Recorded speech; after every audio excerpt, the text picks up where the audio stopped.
And there's that guy Simonides, which is talked about in the book, the Einstein Moonwalking with Einstein book, who I guess was in like the 4th century or whatever, and he was a performer, I think, and he was like performing music in front of people, and then the whole place crumbled, and he was trying to like use his visual memory to figure out where people were so he could like pull the bodies out. Yeah. But I mean, the story is somewhat that he stepped out or was summoned outside, and then the whole thing crashed.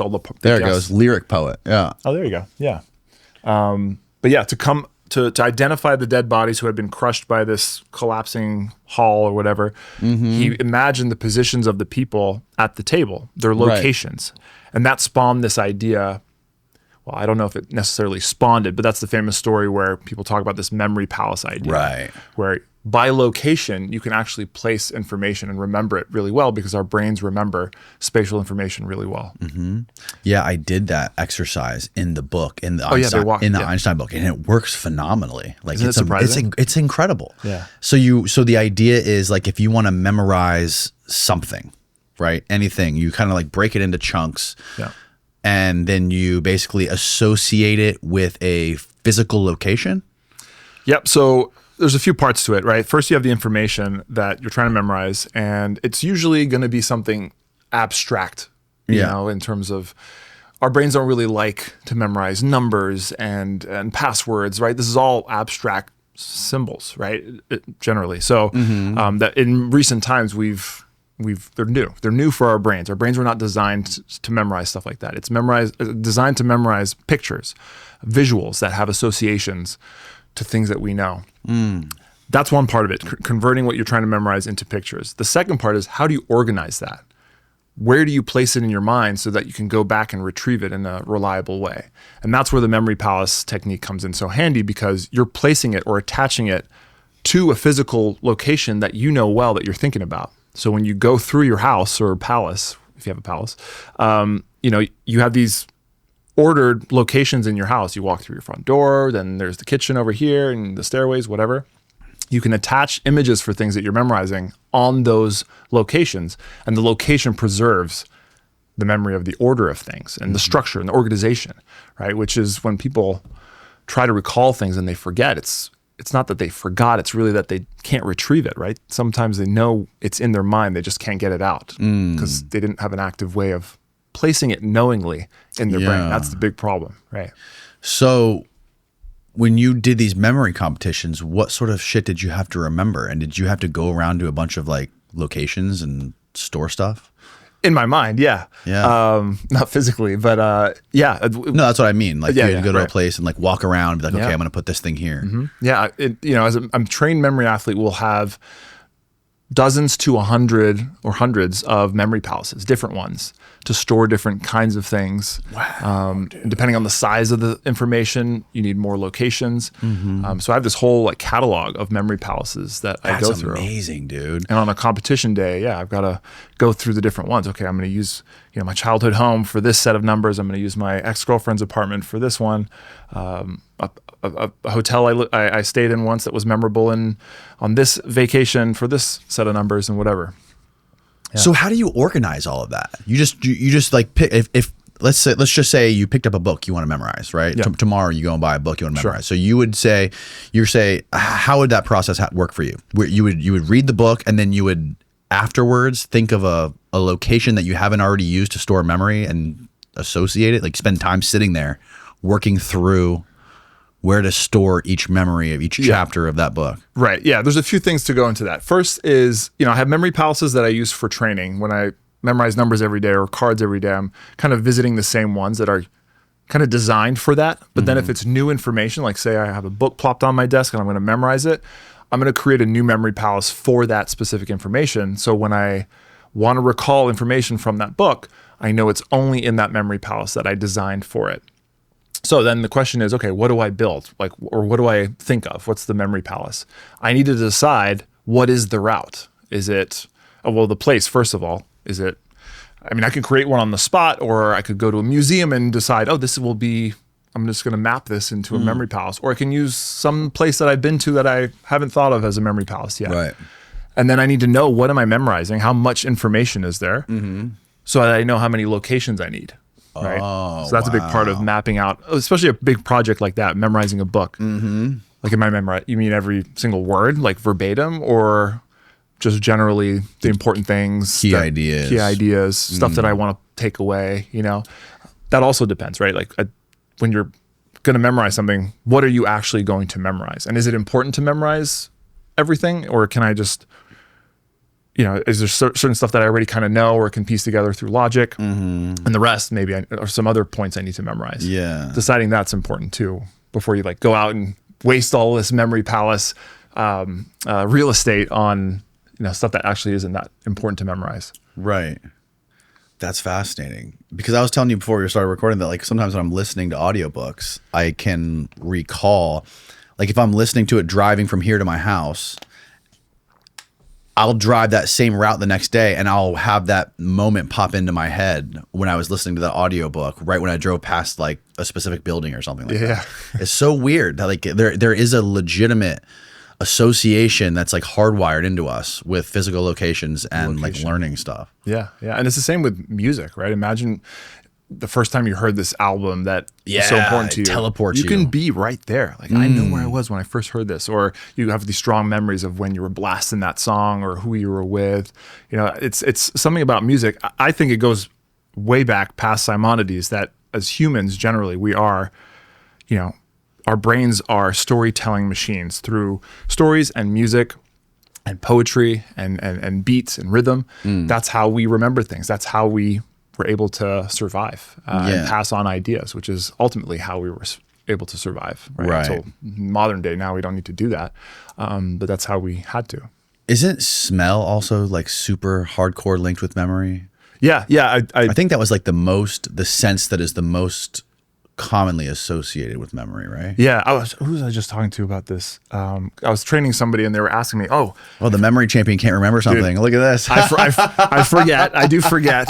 You can ask my wife. She's the one that can attest to that the most. But no, we were talking about how she was like, I've heard that memory is really strong for a smell is really strongly related to memory. And I was like, yeah, it is.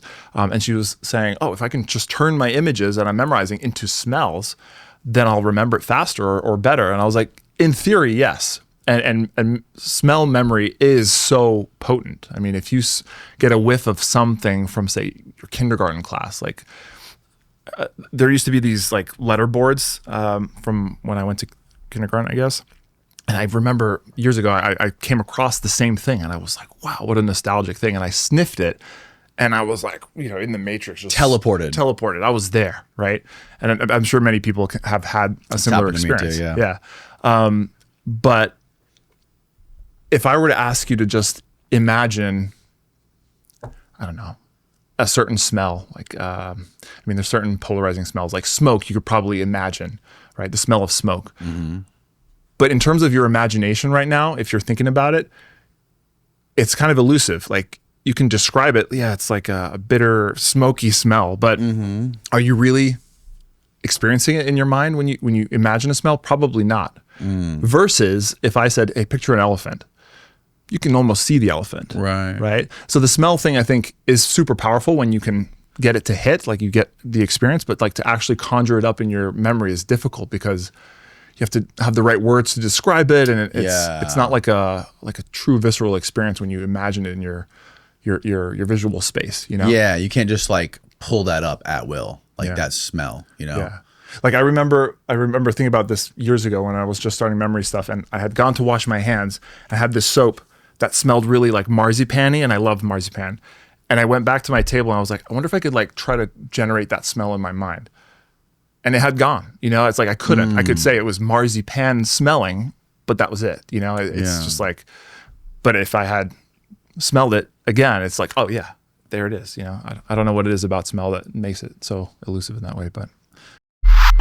There's people out there who say that memory might not even be stored in the brain. Have you ever heard this? Oh goodness, this is what I was hoping to talk about on your show, man. I want to hear where you've heard this from, but I'll tell you my experience. So, okay. I learned about this stuff in 2009 and just started improving my memory and I had an experience with my first example. I listened to an audiobook and it walked me through an example, just like you did in Joshua Foer's book. I was like, wow, this is cool. It works. But over the years, as I've tried to be faster and, I've trained the skill down to something that's so automatic for certain things, not every memory task, but like the cards, for example, like I would drill that every single day. And sometimes, I'm trying to get down to under 30 seconds to look at a deck of cards in my prime. I'm not there anymore, but and I will never forget this. The one time I kept flirting with below 30 seconds. I could get 30 seconds 0.84, 31 seconds, 30.12, but never break the 30-second barrier. And one time I did. This was Christmas 2012, and I got 29.74, I believe, as my time. And I was like, oh man, I broke it. I did it. And it was such a weird experience because I remember memorizing the deck.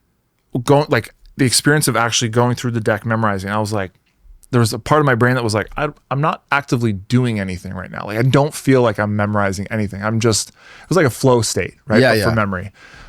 And then when it was done, I just knew it all.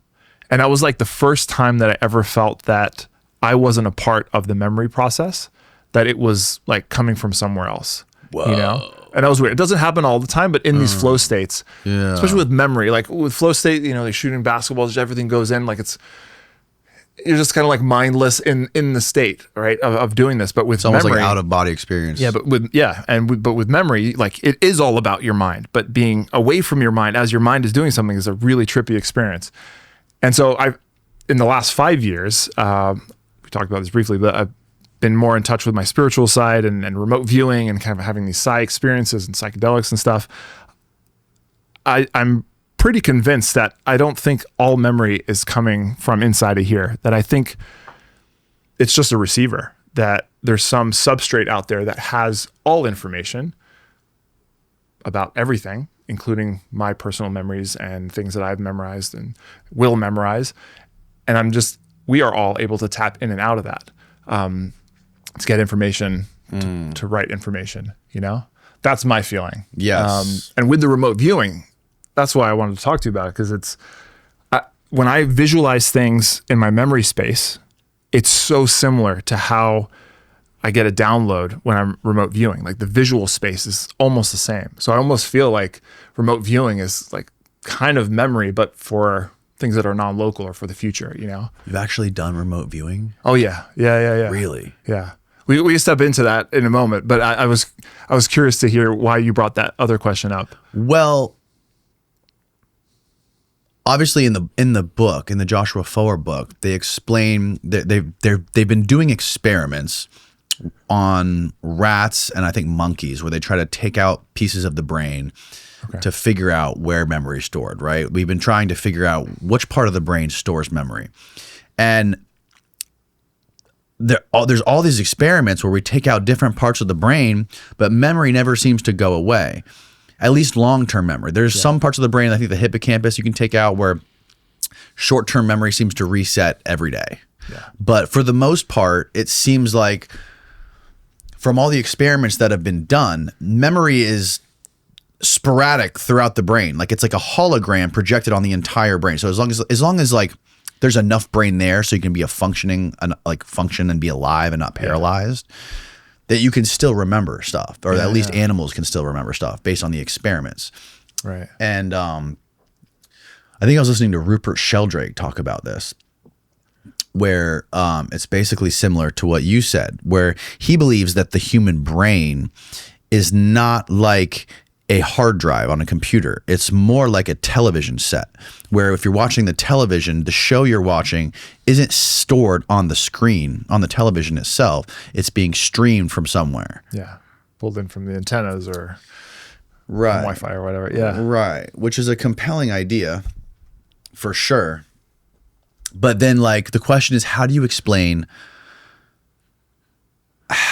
somebody who has played piano their whole entire life and can play Beethoven or play every Beethoven song or Bach or whatever it is, like flawlessly, effortlessly, because they've spent hours and days and years doing this stuff, right? They've spent the time doing that. And I can't do that. Right. So how do you explain that? If it is just a stream Yeah. of that you're getting this stream into your brain from some higher level of memory or consciousness or whatever it is. How come only that person who spent all that time practicing it can do it? Right. No, like why can't you say, oh, I'm going to tap into that Right. and suddenly play Beethoven or Mozart? Right. I don't know. Maybe it's not so much about, maybe it's more that trained person has found the right channel through the practice. Maybe that's what practice is like honing that connection, right, to the information that's out there. And you don't quite know like how to get that channel, but maybe through the practice you get there. I don't know. Right. I don't know how to explain or answer that question. I don't have the answer. Just speculation, but there's definitely something that we don't know or can't explain about how the memory performs and the brain performs. Yeah. So, you know, it's a mystery. The morphic resonance thing's interesting too, that Sheldrake talks about. Like, and I also believe this might be in the book, in the foreword book, but like, I think it was whenever the first person broke the record for the 4-minute mile or did like the 4-minute mile. Yep. It was the first time in history anyone had ever done that. And then like, it wasn't more than a couple months later that people started breaking it all over the world. Right. Yeah. And it's like the same, barrier. like when a problem is solved in one part of the world, somebody very soon after solves that problem in a completely different part of the world, completely disconnected from that person. Yeah. And he calls that theory morphic resonance, that like there's this resonance that's connected, consciousness is somehow connected to these people, that they figure something out. And this is also connected to like the simulation theory. So like if we are in a video game, something gets rendered in one part of the video game, it's automatically easier to render here. So it's conserving processing power. Yeah, I love that. Yeah. We find that same phenomenon in memory sports too, where with the cards, you know, I couldn't break 30 seconds. Like 30 seconds was a barrier for, it was like the 1-minute mile for a long time. And then really? Some of the Germans broke that pretty convincingly. And then just like the dominoes fell, like everybody was breaking 30 seconds. And now, well, I don't know, now maybe like 5-6 years ago, it was 20 seconds. And people have since broken that. Mm-hmm. And now it's like the 15 to 10 second mark is like the new 1-minute mile. 4-minute mile, sorry. Yeah, it's bizarre, dude. It really is when you start trying to reconcile things like the simulation and this morphic resonance stuff and the brain being an antenna to the idea of memory and like how is it stored, because we know, I mean, just based on those experiments, like I don't think, Steve, maybe you can find this, but I don't think there's been any sort of like conclusive science that points to exactly where short-term or long-term memory is stored in the brain. Do you know of anything? I don't know. I yes and no. I mean, I think there's certain things that you can pinpoint are being generated here or accessed here. But then I think there's other things where it's like not so clear why or where this is being stored per se. Mm-hmm. You know, you look at scans of memory athletes using memory techniques in like an fMRI machine, and their whole brain is lighting up. You know, it's not just those components that we attribute to memory, which is interesting, you know? Yeah, it's really crazy too how there's people that have like severe autism, or there was one guy in the book that had like this crazy seizure when he was like 4 years old, and it somehow broke his brain into being like a genius, where he could like recall crazy stuff. He could do incredible math experiments in his mind. He was taking equations. He was like somehow like visualizing pi in his mind, and he could see it all. And like he could recite like the first 6,000 digits of pi in his mind because of Was this in the book? Yeah. Okay. Towards the end. Yeah. There was a documentary made about this guy. Yes. I know a lot about Daniel something. Yeah, Daniel Tammet. Yeah, that's it. It took me a minute to find a good visual representation, but this I think does good justice. Right, but like when was the study done, and like did they find out exactly where memory is stored? Like I'd be curious if there's like a conclusive summary on this stuff that like scientists agree on. Interesting story. Well, they talk about it in the book with Daniel Tammet, how he was actually a memory athlete. Did you get to that part? Yeah. There was a little bit of scandal there that, not to say that he wasn't on the spectrum and had some abilities with his memory, but he was in part, or maybe more than we think, using memory techniques for some of that really? high stuff. Yeah. Okay, so the AI says, no, there's no single definitive conclusion on where memory is stored in the brain. Scientific understanding has moved away from the idea of memory being located in one specific spot. Instead, memory is a dynamic process involving multiple brain regions and the physical alterations of countless connections between neurons. Wow. Yeah. Memory is not Enigma fixed. persists. I mean, it makes sense, man. Yeah. So then wouldn't that make this picture bullshit? Yes, that would make that picture bullshit, Steve. I mean, I think it's saying that some of these parts of the brain are involved, highly involved in these processes, but that's not the end of the picture, you know? Well, there was one guy who was like the most studied man in brain science or something who had a seizure. It was a different guy who had a seizure when he was young, and he had a what is it called when they take out a part of your brain because you have seizures? I don't know the name. It was but the they took it procedure out. where they take out part of your brain because you're having seizures, and that basically broke his short-term memory. And he couldn't remember longer than like a few seconds, right? Short-term memory. Yes, short-term memory. But he had like all of his memory before that point. He could remember everything. He would wake up every day. It was like groundhog. Every day was the same day over and over again. Yeah. You know? Yeah. Well, you have people who are well advanced with Alzheimer's, and you know, there's certain things that will activate their memory, like music, for example. Oh, really? Yeah, and they suddenly can be lucid in their memories for a few minutes while they experience this nostalgic music. You know, Temporal lobotomy. Lobotomy. Yeah. Lobectomy. Lobectomy. In 1953, he received a bilateral medial temporal lobotomy to surgically reset a part of his brain. That's crazy. Because he had epilepsy. That's why they did it. Good God, dude. Could you imagine getting brain surgery in the fucking 50s? Yeah. Like how primitive that was that? Yeah. He wasn't able to store or form new memories. What a torturous existence. Yeah. Yeah, I'll tell you about the remote viewing thing. Because the reason I got into remote viewing, this was 2021, there was a random post on one of the World Memory Championship Facebook pages, and it said something cryptic like, if you're interested in making a little bit of cash on the side using your memory, send us a message. I was like, okay, I'll check it out. And yeah, they didn't say anything until I was on the phone with somebody, and they were like, have you ever heard of remote viewing? And I was like, I honestly had never. I didn't. I was like, is that some kind of streaming service, or you're viewing something? I don't know, away from your TV. I was so dumb. It's like, no, have you heard of Project Stargate? And I was like, oh yeah, maybe some psychic program. And then Where did you see the ad for this? Well, it was a post on one of our memory Facebook pages. Okay, gotcha. Yeah. So they were looking for memory athletes. Got it. And that's what it turned out being. Is it was a team, a remote viewing team they were putting together with memory athletes and non-memory athletes, but they were interested in using memory athletes because of their trained visual abilities. There was a theory that they'd be better perhaps at remote viewing because of that trained ability. Okay. And they wanted to experiment with me and a couple other people. And they were going to pay us to train for a month with a remote viewing coach and to be psychics or whatever.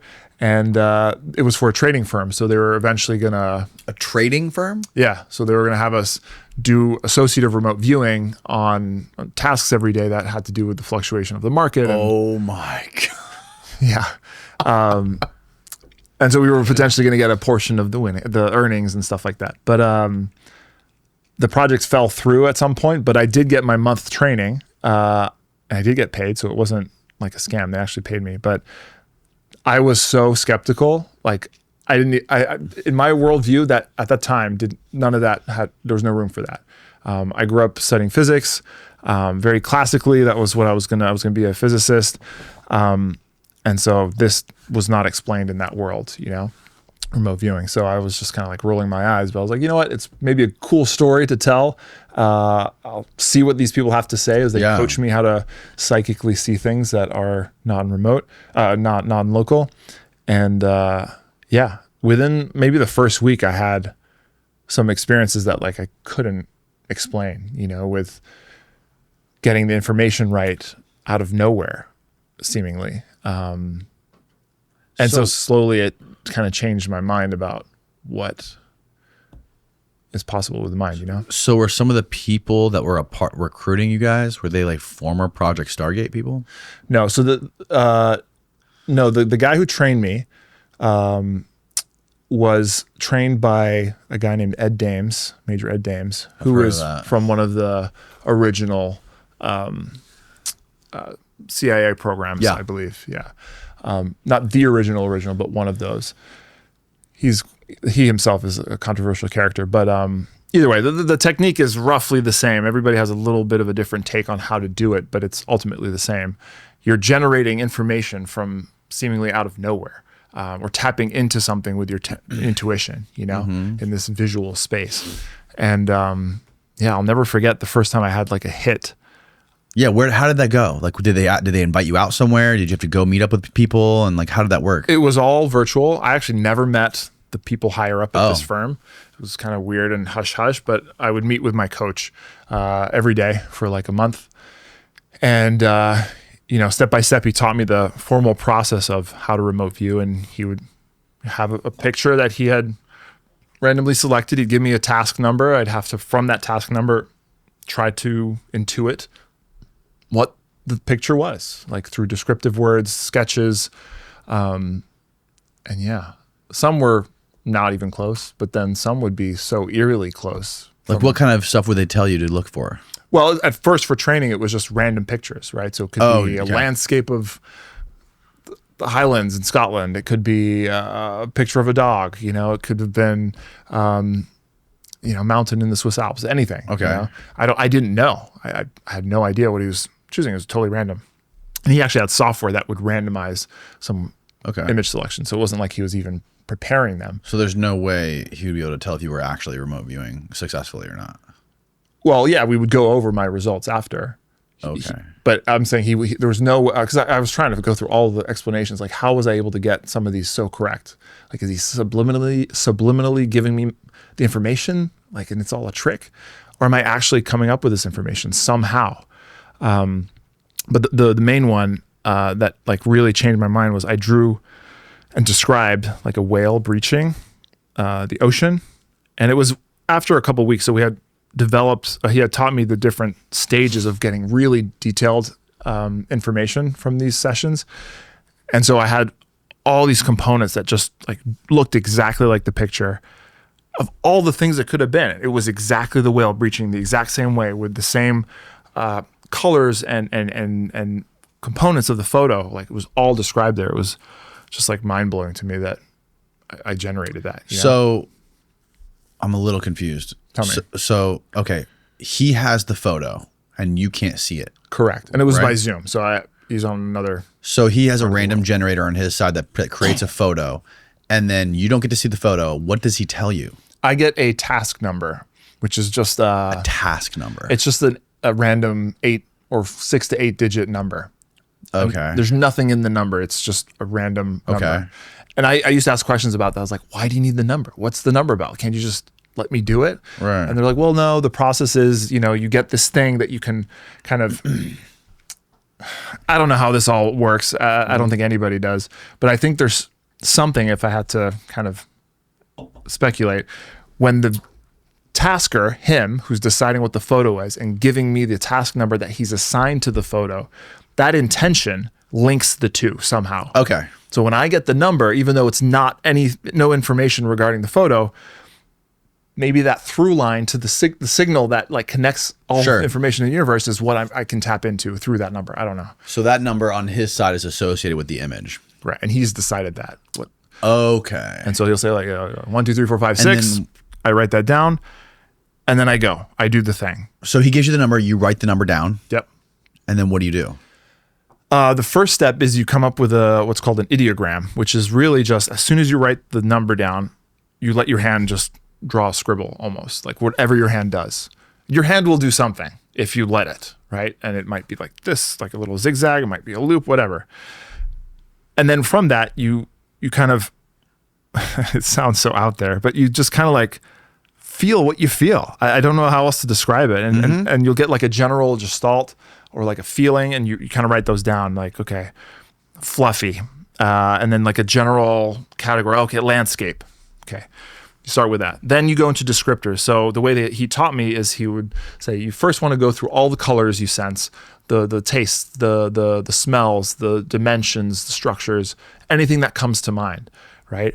And you really want to try to quiet the logical mind. So anytime you're trying to like say, oh, this is what it is, it's a bird, that's what you want to avoid. You're just going through trying to describe things through your senses, like what is just coming to you. Oh, I feel like a pink, orange, a sharp, salty smell.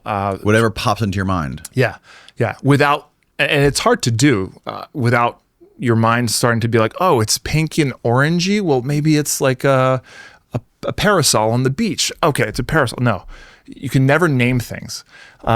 It's always about just kind of describing. And then after you've done all the descriptions and sketches even, then you can start to maybe put it together and be like, okay, this all kind of comes together and is describing some kind of outdoor scene with some kind of structure that is, tall, jutting into the sky, and there's some kind of life form around, you describe it in those ways, which I always thought at the beginning was kind of like a cop-out, because it's like, yeah, of course you guys are saying you're psychics, but you can't really tell me what you're seeing. You're just describing, and maybe through general words, it feels like you're coming up with the right information because you can, you can convince yourself that it's correct. But there's a lot of scenarios where you end up going down this rabbit hole of really specific descriptors, and it's like it can't be anything else.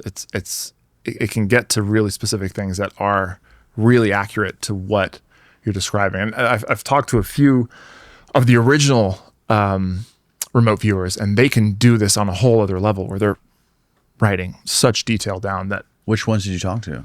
McMonagle. You talked to him? Yeah. Chris and I went to his house a couple of years ago, Chris Ramsey, and interviewed him. That guy's insane, like impressive, insane.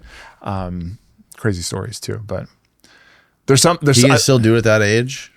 Yeah, I don't know if he'll actively do sessions anymore, but he, for a while, would, even past his days where he was working for the government, he would be invited to like these Japanese shows and do it live on TV, or he'd even help find missing children and things like that. Wow. Yeah, and he'd be right. I always tell these remote viewers, I'm like, why can't you just go figure out and tell us how the pyramids were built? Yeah. Like, that's what we all want to know. We want to know who built the goddamn pyramids. Right. Like, go do that. Tell us. Yeah. You can go to Mars 1 million years ago and tell me what was going on. Right. Just tell me what was happening in the Giza Desert 3,000 years ago. That's all I want to know. That's the frustrating, that was, and I guess still is, the frustrating thing about it is, it can provide really interesting results, but at the same time, it's so amorphous and like slippy. Like it's not like this definitive, like, oh, tell me what word are you thinking of? Oh, it's bread. It's not that simple. There's all sorts of caveats, and like, no, it can't. It's got to be. There's all sorts of requirements for it to work. And at first, I saw that was psychics like talking shit, But I really think that it's just such a, like, there is an effect there, like some psychic effect, but I don't think it's a strong one. And maybe it has to do with what you said, like over thousands of years, our intuitive mind has kind of like atrophied, right? And so what we have hanging on is just like a weak force of it still, I wonder if you could train some like uncontacted tribe in the Amazon to do remote viewing. I bet you they'd fucking kick ass at it. And they have like no knowledge of any kind of technological society or technology or anything. Yeah. They're just fucking running around naked with a bow and arrow. Yeah. I was going to suggest, I don't know if you do this kind of thing on your show, but do you want to try a remote viewing session? Like, Sure. you do it? Like right now? Yeah. Yeah. Yeah. Okay. I don't know how it'll come out, but we can try it. Yeah. You just need a piece of paper and a pen. You could even do it on your tablet, I think. But so I will choose a photo Okay. and I'll come up with some like task number, and then I'll kind of guide you through. I don't want to guide too much because I don't want it to seem like I'm guiding you to the answer or something. But I'll try to come up with a just like framework of what you should try to visualize and see what comes out. Give me a second here to find something. This is going to be fun. You've never done something like this? Never tried it. Okay.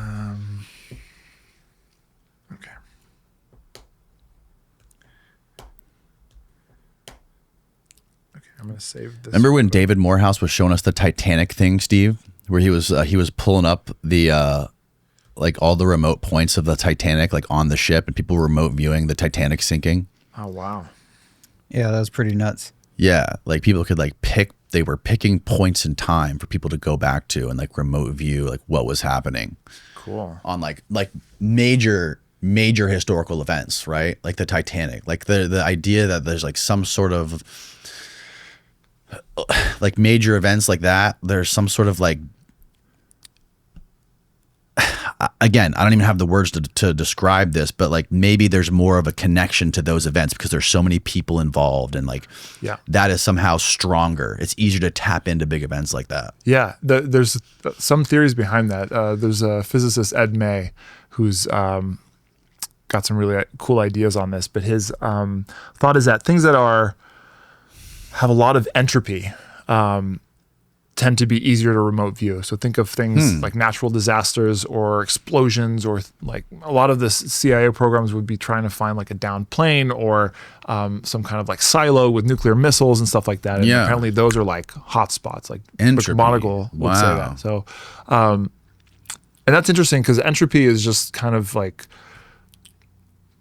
essentially the change of information over time, right? So maybe it all goes back to just like the universe being pure information, right? Everything is out there, back in time, forwards in time. Everything is just in this, like I said, substrate of something with all this information, and you can just tap in, right? Well, that's one of like the laws of the universe, right? Is that we're bound by entropy. Yeah. Like entropy is always increasing. Always increasing, right? Yeah. But there are things that have higher entropy, like I guess if you like have a cup, right? Low entropy, but when it shatters, like its entropy increases because this thing cannot be put back together. Right. Like it's just like become more in disarray, right? So things like that are heightened, and maybe that kind of plays into these natural disasters, or something where there's some intensity behind. Maybe trauma too. Trauma is very tied to that. Yeah. And it could be also like an emotional entropy too, like all these humans together, like experiencing this kind of change and death and disaster. Right? Maybe that's just like a hotspot for in this timeline of events to like hone in on. 9/11. There's this crazy. I think this was in a Dean Radin book where it's like a traffic jam of like consciousness. Yeah. And there's like these spikes, right, where certain things happen. Before 9/11, wasn't there like the manifests of all the planes were like notoriously, or not notoriously, weirdly empty compared to normal days. Like there were a lot of, like the planes were emptier than they. I didn't know that. Yeah. Insinuating that maybe a lot of people had a feeling, a gut feeling. Like whether it meant they like stayed in bed a little longer and dilly-dallied and missed the flight, or they purposely were like, I'm not going to. There we go. The 4 hijacked planes on September 11, 2001 were all underbooked and flew with passenger numbers well below their capacity. Wow. Well, it could have been because of the terrorists. They chose the flight specifically because of the lower passenger loads would make it easier, right? Well, how would they know? Maybe they could. Maybe there's a way they could know. Yeah. Would they book it last minute? I think so. The Boeing 767 had a capacity of 158 passengers, but was carrying only 81. Wow. Yeah, that's an empty plane. That's significantly low.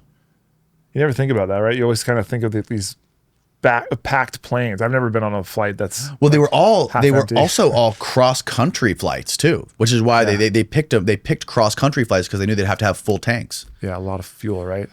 Crazy. Allegedly. Yeah.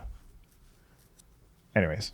All right. So I have a random number here that I generated with Google Random Number Generator for my task number. Okay. So, and I have an image chosen. So I've made this intention. No, that I've chosen. I'll show it to you after we do this. Okay. It's on my phone. I saved it as a photo. I said, this is going to be the photo that I'm showing Danny after our session. Okay. Right? So what you'll do, and actually maybe I should do you have another piece of paper? I'll just show you an example. Just give me a writing device. So I'll write down, I'm just going to do an example, 1, 2, 3, 4, 5, 6. And then as soon as I'm done writing this, I'll just put my hand here and whatever comes out, comes out. Okay. And I'll kind of and I want you to try to do this, hover your finger over this and write two things. Okay. Kind of a feeling you get from it, whatever you want to describe, and then a gestalt. And we'll call that, just think of it as like a category. I don't want to front load you here, but just think of just a general, don't even try to think what would Nelson choose. Just think of what am I feeling, right? Don't try to game it. And it's hard to do because you're going to inevitably think oh, Nelson sat down and chose a photo. What did he think of? Was it random? Did he think what I was going to think and that's why he chose it? Don't think of that. Just try to feel oh, it's a this, like a general theme. General theme. It doesn't even have to be right. This is just to get things going. Then once you just put that out, then I want you to start describing. Can you give me an example of what that would be, like a theme? Sure. And we'll maybe keep it in a general genres here. It could be a structure, could be a life form, could be a landscape, could be energy, whatever, something like that. Okay. So once you do that, then I want you to describe colors. Intuit what you feel. Sounds, smells, tastes even. And there could be nothing, but try it. Tastes. Dimensions, right? Like shapes of things. Okay. Movement. Temperatures, stuff like that, right? Sounds. I already said that. Okay. Okay. And then once that's done, a sketch. Just whatever. It doesn't even have to match necessarily what you write here, but just whatever your hand decides, whatever's coming to mind. There's a lot of that. It could just be scribble. Yeah, but with a little, not so scribbly as this, but maybe try to... A little bit more attention to it? Okay. Yeah. And then when you're done, just write end, and that's it. End. Okay. To you have to walk me through it again when I do it. Yeah, I'll guide you a little bit. Okay. All right. So, and maybe make your paper vertical. Just to have a little more room. Okay. So the number is 556 784 and go. Draw your ideogram.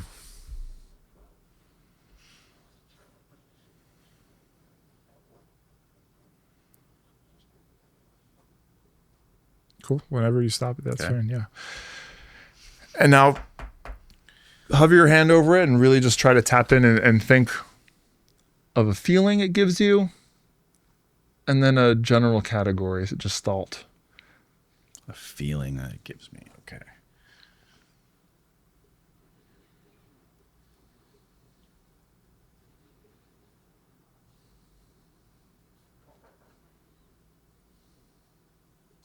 Okay. Just write it down.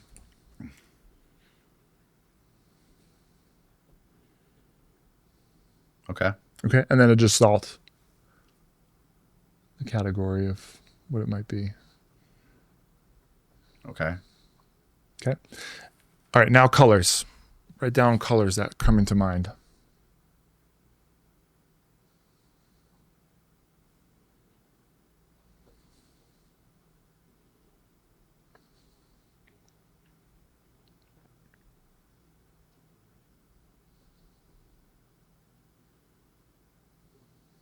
And keep going until maybe you're good. You can go on to the next one. Sounds.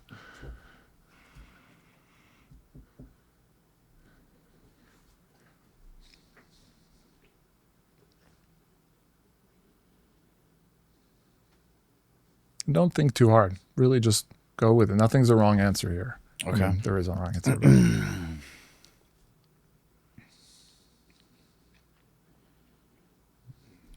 sounds. I don't know. Okay. If it's not coming to you, just go on to something else. Smells, shapes, dimensions, movements, anything.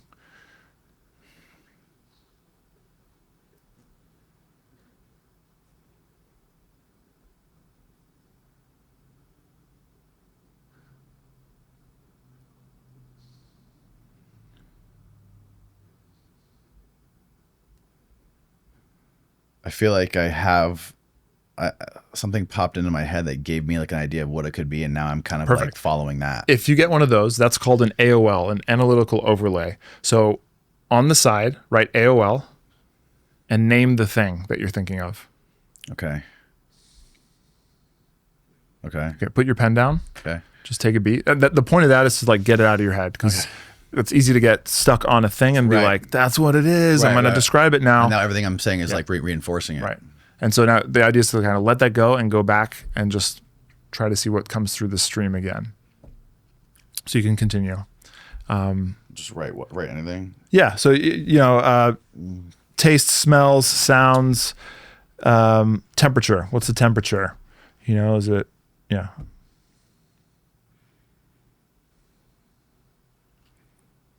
feelings even that are coming up.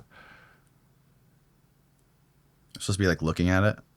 And not even. Just a feeling that comes. Like if you were to write down any color right now, like you're going to write something down. Where does that come from? It's an intuitive thing. Like it came from somewhere. That's kind of the idea here, is that like if you're trying just to write like freehand what comes out, like something will come out. Right. From somewhere. Okay. And the more mindless it is, like the more like, where did it come from? Right.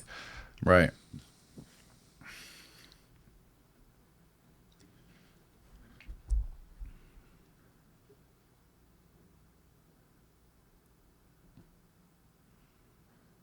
If you hit a wall and that's kind of it, then like move on to the sketch.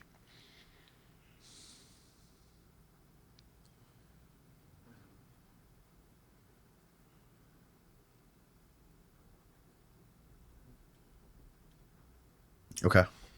You do your sketch? Oh, do a little sketch now. Another sketch? Yeah. This one was just an ideogram, we call it. But then the next one will be more like an intentful sketch, right? You can piece together some of the information that you have, if it makes sense. Okay. But now you're actually trying to draw something, not just a scribble. Yeah, it doesn't have to be like an amazing piece of art, just general shapes and structures perhaps, or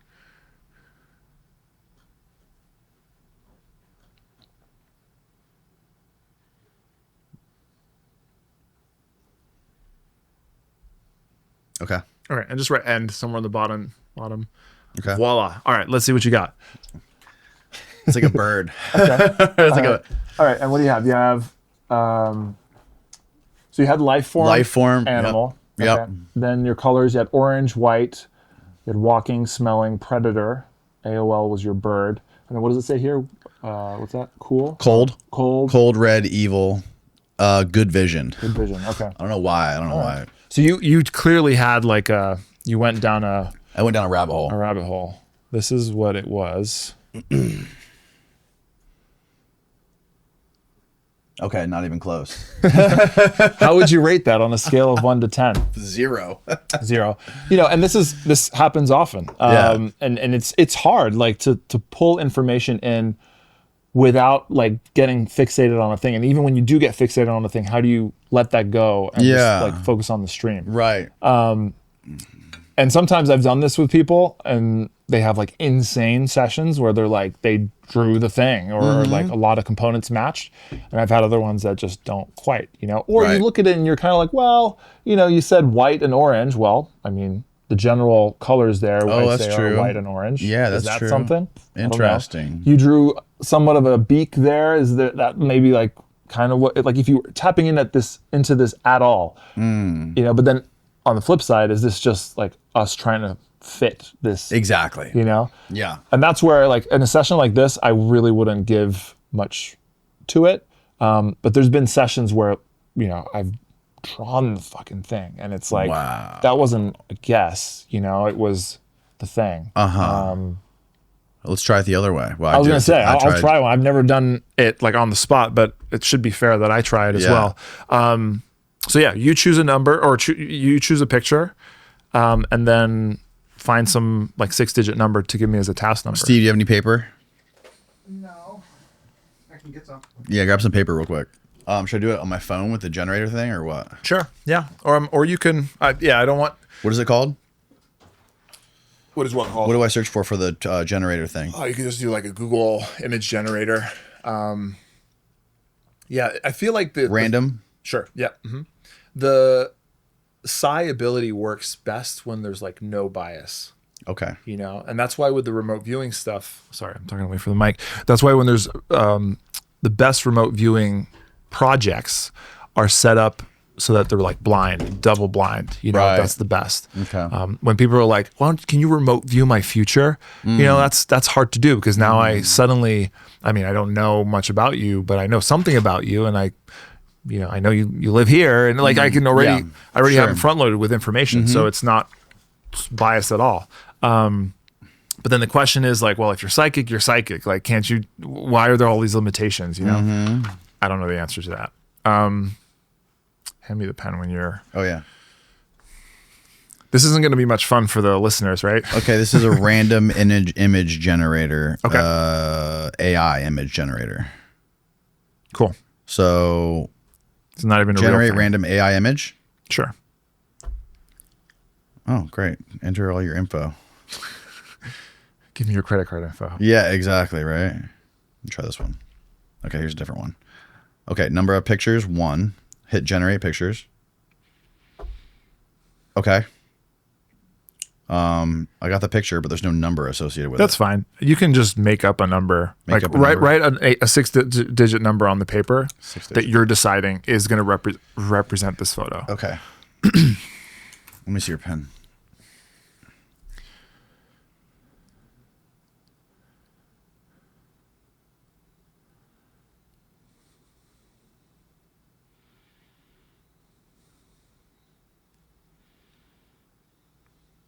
Okay. Okay. All right. Give it back. Let me just give me that number. The number is 767 Yep. 767 114. 114. Okay. So I'm do it a little different. I'll write my name at the top. Put the date. What is it? October 16, 2025. All right. And now 6767 114. Okay. All right. He wrote it down on the piece of paper. Now he's just scribbling shit Yeah. on the paper.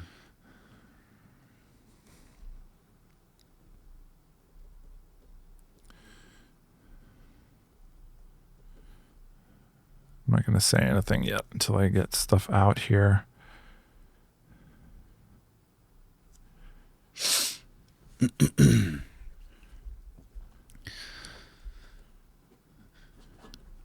For people that are just listening and not watching, he is scribbling stuff on the paper still. Looks like kind of scribbly words. We'll go over this after I'm done. Okay. He's writing a lot of something. He's not drawing.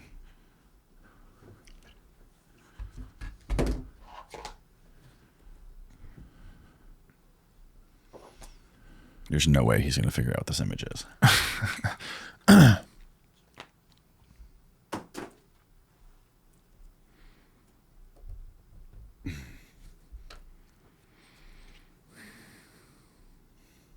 Maybe I can show the camera.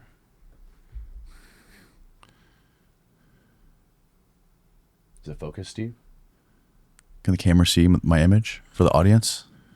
Oh, I was on the wrong camera. No, it's not. It's blurry. Put your hand, like cover up his, no, behind it.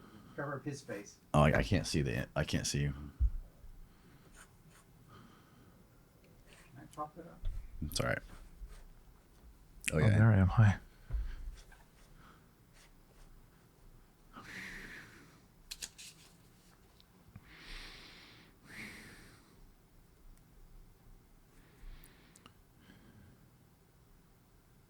No, they can't. It's not gonna focus. That's okay. All right, now he's writing down a bunch of words.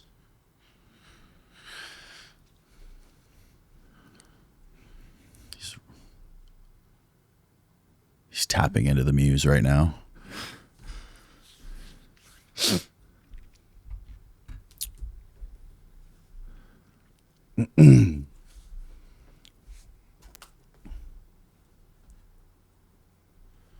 All right. This is stuff that I got. Okay. Before you show me, I'll just say what I got. And it's, again, I haven't done this in a while. It could be a total whiff, but Okay. that's the idea. And you know, Okay. I'm sure David Morehouse does this way more formally. You're talking on the mic. Oh, sorry. Yep. Yeah. But this is kind of the shorthand version that I do. I don't do it much anymore. Okay. I do it in some cases just to like see if I still have it. And there was Yep. a time when I would do this every day. Chris would do it as well every day. We were training it and we would get better at it. Right. It's one of these skills, just like memory, where you get better at it. There's actually a phenomenon with it where at the beginning you have insane hits, like really good sessions, and then there's like a fall off. I don't know if it's Okay. because you like start to overthink it or something. Right, Or have right. this false sense of confidence, but then through practice you can get back up to better. Anyways, I'll stop let's delaying here. All right, so some of the colors here were just, I don't necessarily do it in order in colors, sound, smells like that. Right. But I have like black, green, dark green, leafy, jungly, wet, damp, rain, overhang. I started to write trees here because I had an AOL there, but I wrote that down. Then reaching up, closed, overarching, bleak, dreary, brown. I wrote down waking, evil, breaking through, flaky. And then I started to try to hone in on some other things here. Yeah. Filled, damp, evil, low light, empty. It started like, it's just like a very dark kind of, I don't know, scene, hole, tunnel, guided path, black, brown, green, dark shades. That's kind of what I got. And then my sketch, you know, it's not much, but I had some kind of like pathway through something with some like vertical elements to it with some kind of like roof overhang there. I don't know. What do you got? Your descriptions were pretty spot on. That's what it is. Oh, interesting. Okay. Let's see. It's a very dark, dreary, dark green, brown, black scene of two crows floating on like a brown suitcase type chest in the Interesting. ocean. Yeah. I definitely picked up on the dreary, the wet, damp, the overhang being the clouds, perhaps. My sketch was not on par at all. But your descriptive words were very, very close. yeah. And so, take that Can with... you see this on the camera, Steve? Yeah, hold it up for your camera. Just poke it right at your Like camera. this? Yeah. And I was going to show my screen just so people can see, or my paper. Focus. There we go. Yeah. That's nuts, man. Crazy, That's right? good. Okay, so if I were to grade that, I'd probably say, I don't know, like a 4 or 5 out of 10, 4.5 out of 10. Yeah, dude. But you as someone watching that felt like I tapped in on something, maybe? Yeah. And so sometimes it's like that where you get elements. Mm-hmm. And this, again, this was like back of the napkin version of it. There's many steps, like as you get deeper, that you start with this. And that's like flirting with the signal, you know, you get pieces of it. There's noise, but you get pieces of it. And then you like go bit by bit down certain rabbit holes and pull out more information. And by the end of it, you can build something a lot more detailed. And, you know, it even sounds like I was really tapping into like this foresty thing. Yeah.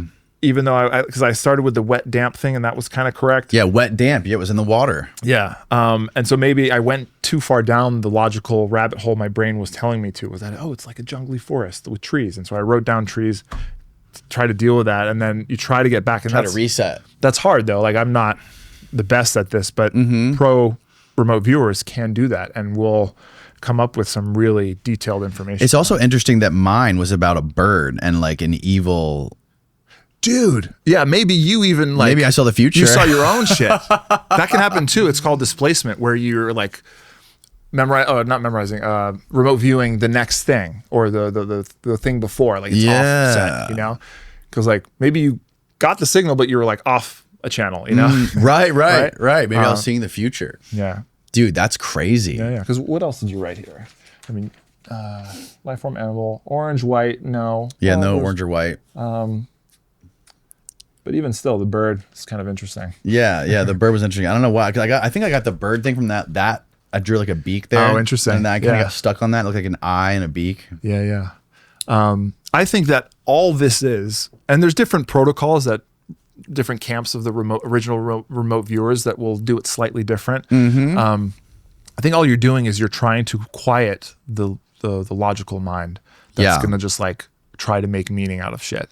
Because when you silence that, that's when you quiet the intellect, your intuition raises.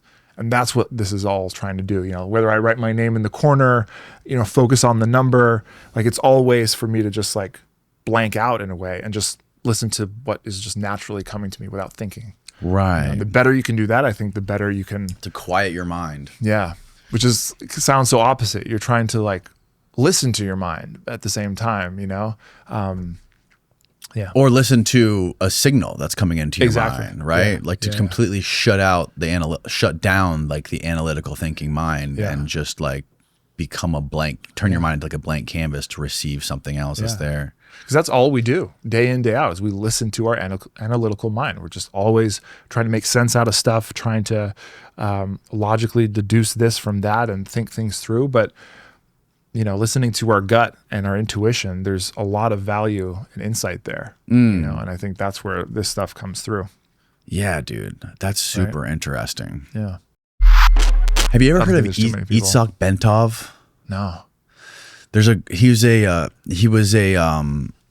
think he was an engineer or a mathematician who came up with the this astral projection process, and it was called the gateway process, and there was a whole CIA classified CIA program on this astral projection, and it was called the Gateway Program. You're not confusing it with the Gateway experience at Monroe Institute? Yeah, it's the same thing, I think. Okay. I mean, but that was by the Robert Monroe. Well, this was somehow tied to it. Was it? Yeah. He offered one of his books was Stalking the Wild Pendulum. Oh, I've seen the cover of that. There's an incredible video, Steve, if you can find it, of him. Basically, he's on like a talk show. Just search for like Itzhak Bentov talk show interview where he's explaining this bell curve of human consciousness. Oh, interesting. And he was basically saying that like on the two ends of the bell curve, you have like really, really dumb people. Then you have like really, really smart people on like the top far end of the bell curve. The middle of the bell curve is like average intelligence. And then you have on the very far end of the bell. Yeah, this is it. Here, put the headphones on so you can hear this. This is amazing. Called repository of information that we gather during a lifetime. Physical bodies are here, another physical body, and this is Joe, and this is Jim, and this is Sarah, etc. Now, clearly, this is the physical level, yeah? Now, on this physical level, we are separate. You sit there, and I sit here, and we're all separate. Now, let's draw another level. This level is slightly higher, and let's call this the level of the soul, yeah? Well, there will be some mingling here. Let's draw this person as extending to practically infinity this way. Now look what happens. At the physical level, we're separate, and there's this much distance between us. Let's say that on the soul level, this person extends this much, and the other person gets slightly mixed in with him. That is, the souls are in a way in touch with each other. Okay, they overlap, these two lines.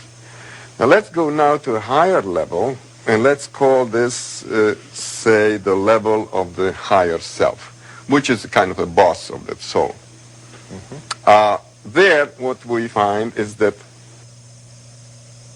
this fellow's higher self extends this much, and the other fellow's extends this much. There is more overlap between them. Right. On the very highest level, which is the high spiritual level, we are basically overlapping completely. Everybody is overlapping everybody else. In other words, everything and everyone is everywhere. In other words, we've become omnipresent. This is a state of highly spiritual, perfected beings, or gods, you may call them. Okay? Okay, and so that we exist on Fast all of forward those to the bell curve part. I'm totally Probably before into this. this. It's probably before this. Different clip, maybe. It's the same interview, but it's a different clip where he's showing a bell curve. Yeah, I was trying to find it. I wasn't sure if that was it. I know what you're talking about. I can't seem to Scrub find through the this, clip. you'll see it. Keep going, keep going, keep going. Come on. Keep going. Love that explanation, though. Yeah, no, That's a isn't it great? Cool way to No, this is not going to be this video. visualize it. Go to X. Oh, wait. Oh, no. That was the same thing. Okay, that's enough of that. Okay, turn the... Wait. There it is, there it is, there it is. Right Yep. off the top. Yeah, watch that. 1,000 people in it. It is the functional curve, but don't worry, it's not very scientific. Let me draw what is called a bell curve, which looks somehow like this. It's being used in describing random events. And the way this works is the following, that if we assume now, let's take a following situation. Take a little town that has maybe 1,000 people in it. And we have this great desire to find out what the average height of people in this town is. And therefore we go out with a yardstick and start measuring these people. Well, we find that a very small, very few number of people will be, say, 3 feet tall. And a very, very few of them will be maybe 7 or 8 feet tall. The bulk of the population will be right somewhere here. That is the average or mean height of these people would be about 5 feet and 6 or 8 inches, something like this. Mm-hmm. Okay. So what we find here is that this You're on the very curve far gives end of that us one. A Right, good yeah. picture of where most of the population is. That is what typifies a population. We can use this diagram also to describe evolution. The bulk of the population today is this intelligent, more or less intelligent biped, all right? And with a vertical spine, and who pushes the buttons on TV and drives a car, etc., etc.